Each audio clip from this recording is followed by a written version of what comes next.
Hey there guys, this is Sam and Justin at the Survival Review, and today we are going to be talking about the 1982 classic horror movie, Poltergeist. Yes. We're kind of talking about this one specifically both because we love this movie, and because, fortunately, Tobe Hopper, the director, passed away earlier this year. Yeah. And we kind of wanted to review a couple of his movies that we haven't talked about, just kind of in memory of him. Mm-hmm. Starting off with the plot, it's a pretty simple movie. Yeah. It's just your standard all-American family. You know, your two parents and three kids. Oldest daughter who's like high school age. Yeah. Middle son who's like in grade school, and little daughter. And they're having some weird experiences in their house. Yes. The little daughter, Carol Ann, gets attached to the TV and she starts talking to the TV, which she calls the TV people. Yeah.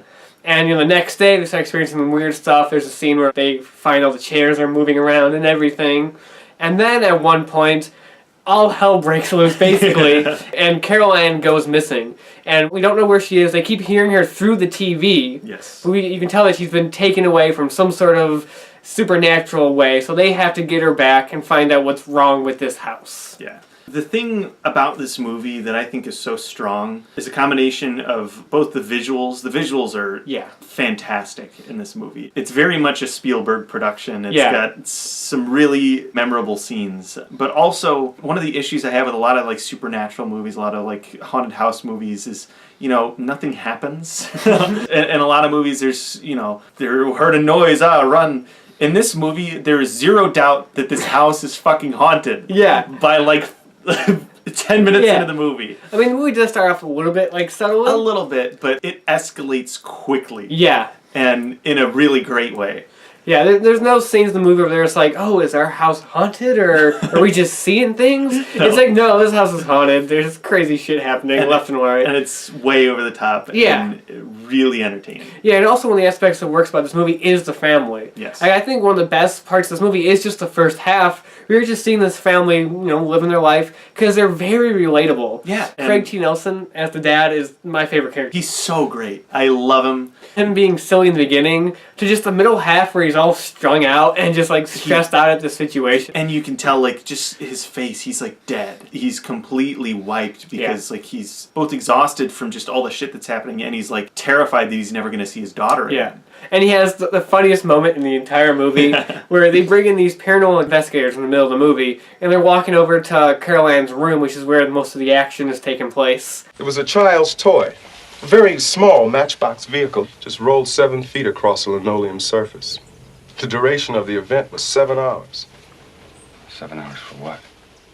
For the vehicle to complete the distance.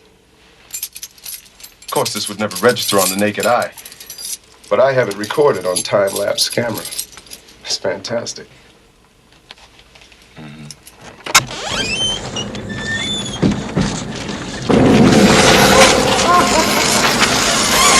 And it's just everything's fucking flying around. There's like children's toys coming towards them, laughing. Yeah. And like the whole room is like a nightmare. And the people are just like, oh. Yeah. Shit. Yeah. They're here. Heather O'Rourke as Carol Ann is one of the best child actors out there. She is so believable in the role. And she just plays this great, sweet little kid that when she gets taken away by the spirits or whatever it is, like, you feel for it. It's terrifying for the viewer because you don't want to see anything happen to her. Yeah, she's just this innocent little kid.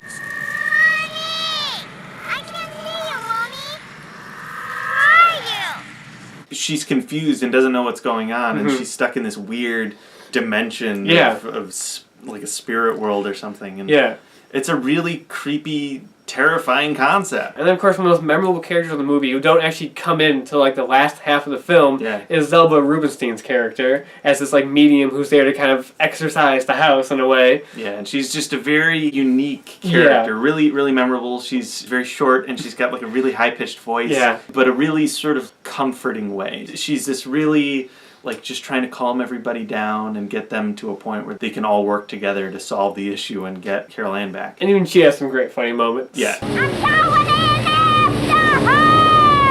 Won't come to you! Let me go!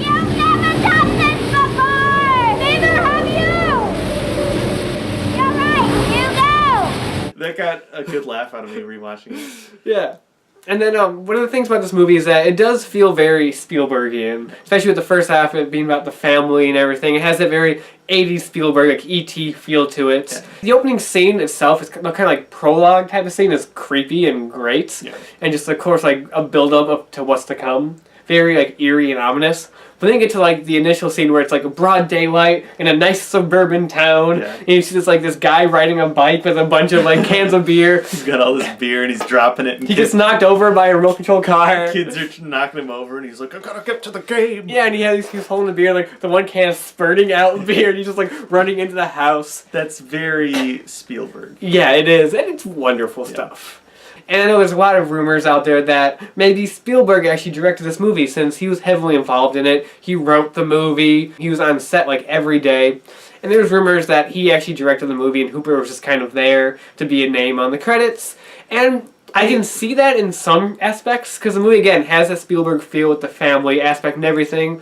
But then this movie goes in a lot of directions that, like, I don't think Spielberg would go. Yeah, the parents are kind of like hippies. Yeah. And there's a point where they're just casually smoking weed on the bed. And that's something you wouldn't really see in a Spielberg movie. And it seems to feel so weird because it is so casual. Like, they don't even draw attention to it. Yeah, no. They're just there, like, smoking, just hanging out. This movie goes into a lot of dark directions. A lot of stuff in this movie that makes me surprised that it got a PG rating. Yeah.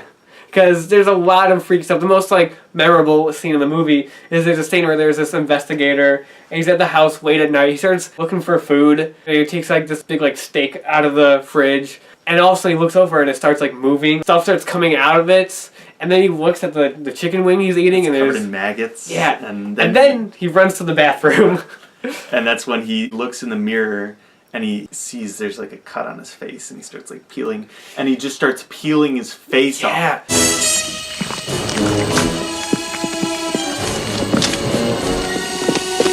Once you see the fake head, it's a little obvious, but it's still a really creepy image. The lighting in it and everything. Like I said at the beginning of the review, there are so many really memorable images in this movie. Like the one creature where at the end of the movie during the big climactic scene, and the mom is running to go to the room to get Carol Ann and the son, and all of a sudden like this weird giant like creature thing appears outside the door. Yep. Or like the clown toy that's been terrifying the kid, and that's on the cover of the remake. Yeah. I haven't seen the remake he has. You can watch his review of it if you want to. Yeah. But like the clown toy, of course, comes back and tries to kill it. Another one of my favorite images in the movie is during that climax, like the fake ending when it starts, when they start realizing, oh shit, the house isn't clean. Yeah. Is when the mom is laying in bed and they used a rotating set. Yeah. And she starts, it's like a Fred Astaire thing. Yeah, it is. She's on the ceiling. It's freaky. Yeah, it's great. insane. And one of the best things about this movie is that it does get, very over the top and very crazy, but there is a lot of small, like, relatable stuff in this movie. Yeah. Again, the family characters being very relatable, but not only that, there's a lot of stuff with the son that's very relatable and plays into, like, childhood fears. Yeah. And of course, the scene at the beginning where he sees the tree outside his house. Every time lightning flashes and he sees the tree's shadow, and it just freaks him out because it's just a scary image. Yeah. And of course, that comes to life. Exactly, because the creatures, they know what you're afraid of. Yeah. And I love that scene. I mean, it's over the top where a giant tree is crashing in and picking him up and starting to eat him. Yeah, but it works in this movie. But it's like a nightmare a kid would have. Yeah. It's perfect. And of course, like you mentioned briefly, the stuff with the clown. Yeah. Where I love the scene at the beginning where he sees the clown sitting right at the end of his bed, and he just takes the jacket and throws it over it. And then later on in the movie, he does that again, and it misses. Yeah. And it just makes it more terrifying. Mm-hmm. And I love all the stuff with the clown. The clown's great. One of the things about this movie that you could tell it was very Spielbergian is that there's a lot of Star Wars merchandise in this movie. That's Spielberg's, tribute to his friend George Lucas like he did in E.T. Yeah. And it's really fun spotting all of that merchandise because there's a lot of Star Wars stuff in this movie.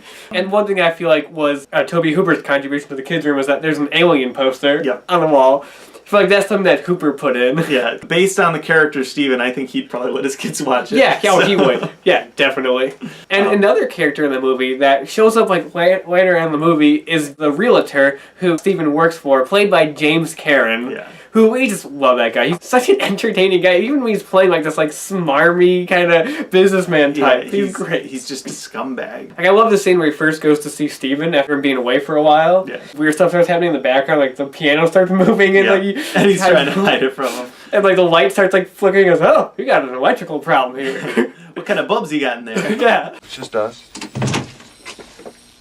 Got some electrical problems as well here. This is the scene where they're talking at the cemetery. It's where you really sort of realize he's a scumbag. Yeah. Because he says all these things like, and this can be where your dining room is, and this is where the window to view out everything is. And he's saying all these things, and then it pans out, and you see this really cool like matte painting of the cemetery, and you realize that's fucked up. Yeah. Don't build there. Yeah, and that's where Steven realizes it. Really, all of this is his fault. Yeah, because of course, I mean, there's not a whole lot to really spoil in this movie since this movie kind of created a lot of tropes that have followed on from this movie. And of course, you know, their house was built over a cemetery. They left the bodies underground and just moved the headstones. Exactly, and that's one of the famous lines. That's one of the best lines in the entire You just moved the headstones, didn't you? You left the bodies. You son of a bitch, you left the bodies and you only moved the headstones! You only moved the headstones! Why? Why? And as he's doing this, all of the caskets are bursting out of the ground. Yeah. And they're driving down the street, and the entire neighborhood is fucking exploding. There's spouts of fire coming out of like a fire hydrant. Yeah. So the movie does have the fake out ending where you think the house is clean, but it's really not.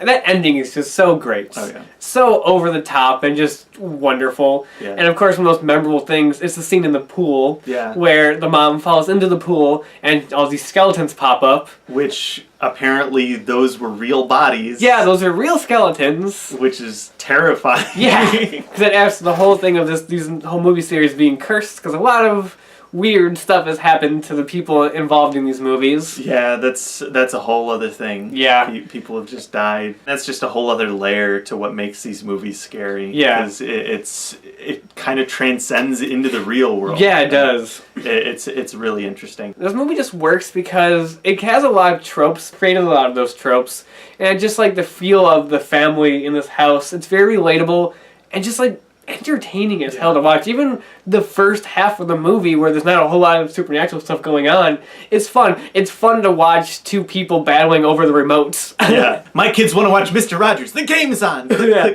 It's another thing about this movie with a scene like that and just some of the technology that's used in the movie where it's going to be a little weirder for people like in later generations going back to watching this. I think if I showed this movie to like a 12-year-old today, they'd be really confused as to like, why does the TV go to static every night? So this movie is a great mixture of a Tobe Hopper screwed up horror movie and a Spielberg 80s like classic film. Yeah. And it works beautifully. It sounds like two things that shouldn't mesh. But it does, because you connect more to the characters and you really feel more when they're going through the hard times. Oh, yeah. This movie is very character driven. Despite being a big like effects spectacle, it's also very character driven. It's a good mixture of a lot of things and works almost perfectly. Yeah, it's an excellent movie. Yes. So out of 10? Out of 10, I hadn't seen this movie in a very long time, and I wasn't expecting to still like it as much as I do, but I'm going to give it a 9 out of 10. I really like this movie. I'm going to go 9.5. Wow. Almost 10, because I really love this movie. This is probably, now that I remember how much I like it, going to be one I go back to a lot more frequently. Yeah. So that's all we have to say about the classic Poltergeist. Of course, the movie was followed by 2 sequels afterwards. Poltergeist 2, The Other Side, and Poltergeist 3, which are movies I have some nostalgia for, because I did watch them as a kid, and I might talk about them at some point, maybe, but that's not what we're talking about next time. Yeah. Next time we'll be talking about another Tobe Hopper classic that we haven't talked about. So until then, we will see you guys later.